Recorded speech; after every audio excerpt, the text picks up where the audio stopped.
All right, you ready for this? Hit me. Today's deep dive is a doozy. You sent over, well, a lot. Excerpts, forum posts, even some social media stuff and news articles, all about Chris Butler and his Science of Identity Foundation. Ah, yes. Chris Butler. Jagat Guru Siddhaswarupananda Paramahamsa. Quite a mouthful. And quite a reputation, too. Hypocrisy, cult accusations, financial stuff, even some politics sprinkled in. What did you make of all this? It's definitely a fascinating case. Shows how spiritual leadership, or what some call spiritual leadership, can get so tangled up with, well, everything but simplicity. You think that's putting it mildly? Maybe a little. All right, so before we get too deep into the weeds here, let's set the stage for our listener. The Science of Identity Foundation, SIMA, it's rooted in Gaudiya Vaishnavism, right? That's right. A branch of Hinduism. And the thing is, there's no central authority, right? Right. No pope-like figure calling the shots. It's a crucial point, especially with all these accusations flying around about Butler. Okay, I see where you're going with this. Think of it like this. Gaudiya Vaishnavism is like this giant family gathering, and there's no single head honcho. Everyone's got their own version of grandma's famous recipe, and some have strayed pretty far from the original. Okay, now I'm craving some metaphorical family recipes, but let's stick with Butler for now. One thing that jumped out from these sources, it was this drastic shift in his lifestyle. Before his guru, A.C. Bhaktivedanta Swami Prabhupada, died, Butler was all about simple living. Almost ascetic, really. Right, but then things changed. They did. The sources describe this transition to, well, luxury. Opulent homes, full staff, even private jets. Private jet. Yeah, private jets. Doesn't exactly scream simple living, does it? Not exactly. And then there's the staff. What kind of staff are we talking? Oh, chefs, housekeepers, assistants, that kind of thing. A level of service most wouldn't associate with a spiritual leader renouncing worldly possessions. Yeah, it seems a little contradictory. And it's not just the material stuff. He took a wife after his guru passed, which isn't exactly typical, right? Not forbidden, no. But it does go against what his guru emphasized. Celibacy for spiritual leaders, that is. And that leads us to something else interesting. The devotion of his followers. Some describe these practices that, well, outsiders might find extreme. Oh, like what? Kissing his feet, drinking his foot-washing water, even consuming his toenails. As Mahaprasad, they call it holy food. Wow. Okay, that's pretty intense. Intense is a good word for it. And you can start to see how some might get a cult-like vibe from all this. Yeah, I can see that. But before we go too far down that road, there was this one little detail that I found both fascinating and, well, a little ironic. Butler is apparently super sensitive to perfumes and cleaning products. Right. And one of his biggest followers, Mike Gabbard, distributes air and water purification systems. It's like, how much do Butler's personal preferences influence his followers' lives, their businesses even? Yeah, interesting point. And speaking of air purifiers, you know that story about him on the plane? Oh, you mean the one where he throws a bunch of them off the plane? Yeah. Because they're taking up too much space. That's the one. And then he goes on to complain about the air quality. Hard to reconcile that image with a spiritual leader advocating for simplicity, isn't it? Oh. But it also brings us to the financial side of things. All this lavish living, it raises questions about how money flows within SIF. Lots of allegations about financial irregularities, possible exploitation even. Right, and this is where the whole no central authority thing comes back to bite, doesn't it? Multiple sources claim Butler demands these double donations, one for the organization and one, well, let's just say a personal contribution. And in traditional Gaudiya Vaishnavism, donations are meant to support the community, spread the teachings, not enrich the guru personally. So this double donation thing, it goes against the grain, doesn't it? Like bringing 2 dishes to a potluck, but one goes straight to the host's private stash. A perfect analogy. Transparency, accountability, those are key. Then there are these accusations about Butler's dealings with some shady characters, Patrick Bowler, for example. Convicted drug dealer, SIF disciple, went by Paramahamsa Das. Yeah, things get murky here. No clear oversight. No one to say, hey, wait a minute. It's the million-dollar question, isn't it? Yeah. And it doesn't stop with Bowler. There's also mention of Butler accepting money from Japa Das, shareholder in QNet. Now, that's a controversial, multi-level marketing company accused of running some pretty shady stuff, Ponzi schemes even. So we're talking potential ethical breaches on multiple levels. Seems to be a pattern emerging here, this disconnect between what Butler says and what he does. It's a pattern that gets even more concerning when we look at accusations of cult-like practices and abuse within SIF. Okay, I think we're ready for that deep dive now. Bring on the heavy stuff. This is where things get serious. What we see in these sources, especially from former Ceph members, is a picture of what some call a deteriorated spiritual system. Deteriorated spiritual system. I've never heard that term before. Break it down for me. What does that even mean? It's basically when the teachings get rigid, inflexible. The focus shifts from true understanding to blind obedience, devotion to the leader above all else. Practices become more important than the principles behind them. Fertile ground for cults, unfortunately. So the recipe's gone so far off the rails it's barely recognizable anymore. And Sif is showing signs of this. Unfortunately, yes. We see it in several examples in these sources. Former members describe manipulation, exploitation, emotionally, financially. You have people like Yamuna Andrews, who says she was verbally abused while working at Wailana Productions. That's Butler's wife's company. That's awful. You wouldn't expect that kind of behavior anywhere, let alone a spiritual organization. Right. And it's not just her. There's Damodar Das. He says he was, well, let's just say, told off rather rudely while working in Butler's apartment. These are serious accusations, pointing to a culture of disrespect, potential abuse even. And there's more. Take Pagranidas. He says he was forbidden from remarrying after his divorce. But Butler's stepdaughters, they seemingly had more freedom, less scrutiny.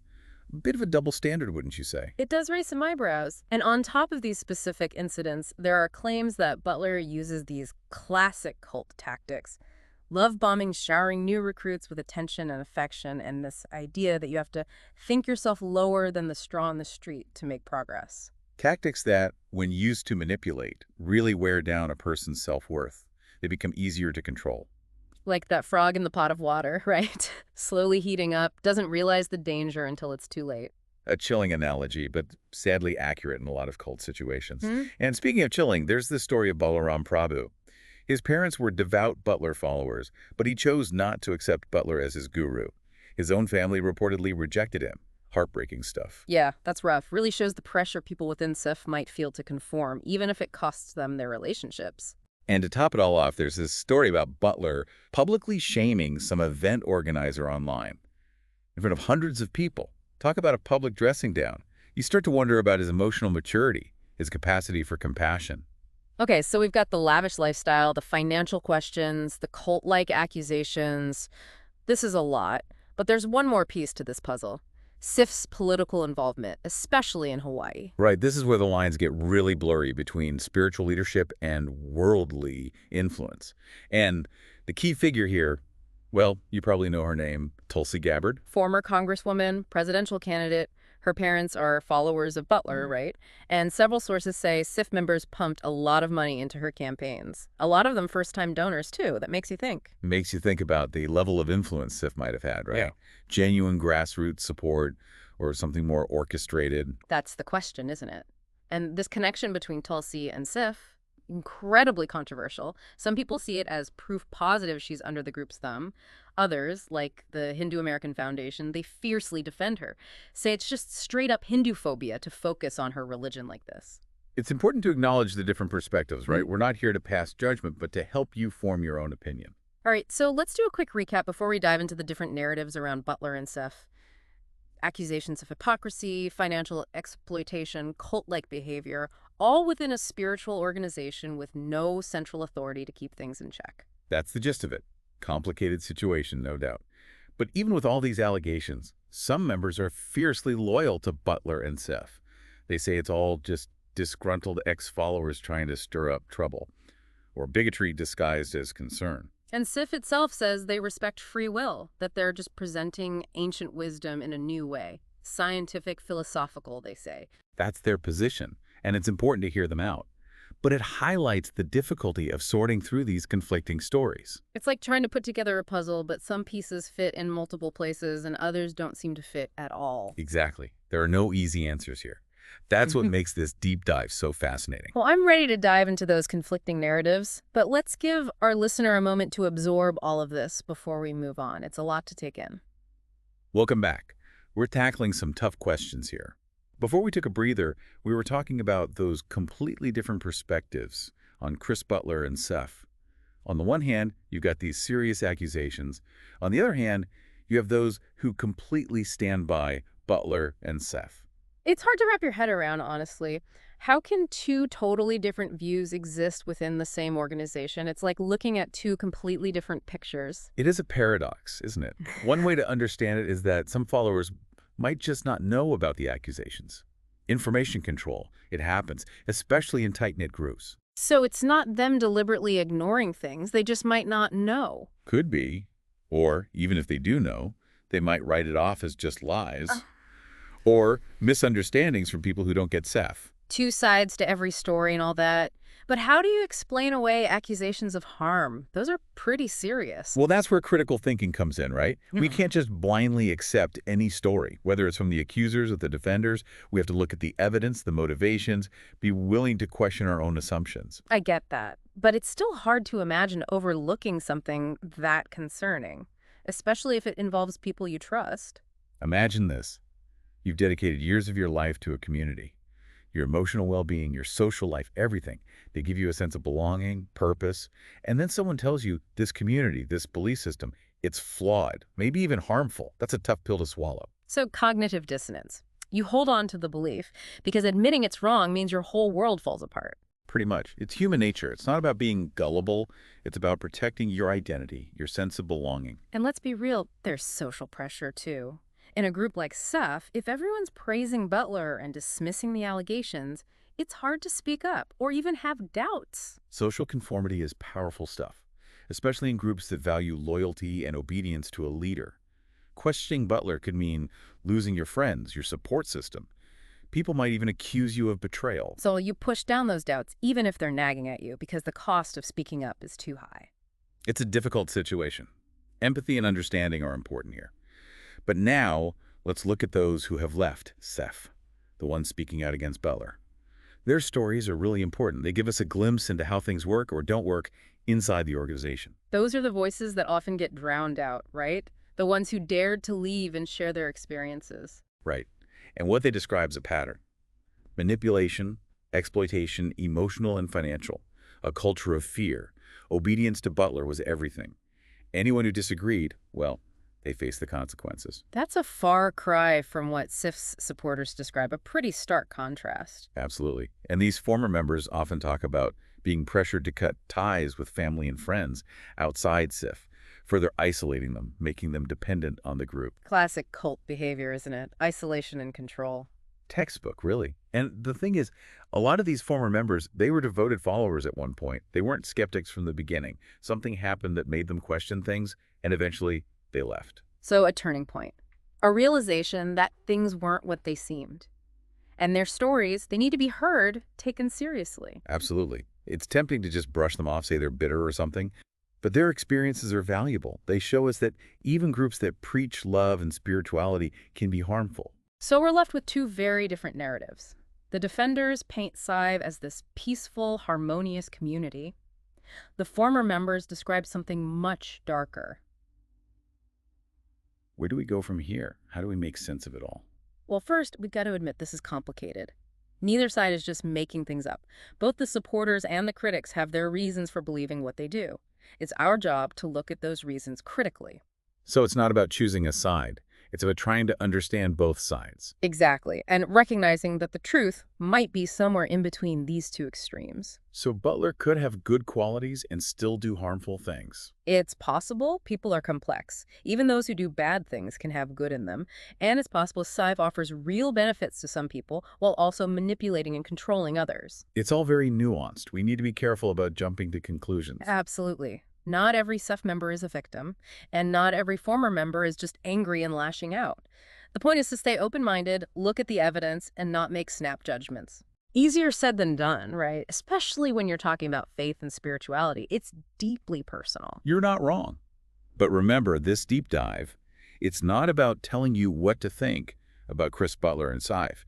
It's about giving you the information and the different perspectives you need to come to your own conclusions. And to make you think critically about spiritual authority, about the dangers of blind faith. Exactly. So, as we finish up this part, I want to leave you with this question. How do you tell the difference between genuine spiritual guidance and manipulative control? It's a question we all have to grapple with. That's a great question, and one we'll dig into more in the final part of our deep dive. We'll look at the bigger implications of all this and give you some practical advice on how to spot healthy spiritual practices and those that might be harmful. All right, we've been through a lot. What are the takeaways here, the so what for our listener? Good question.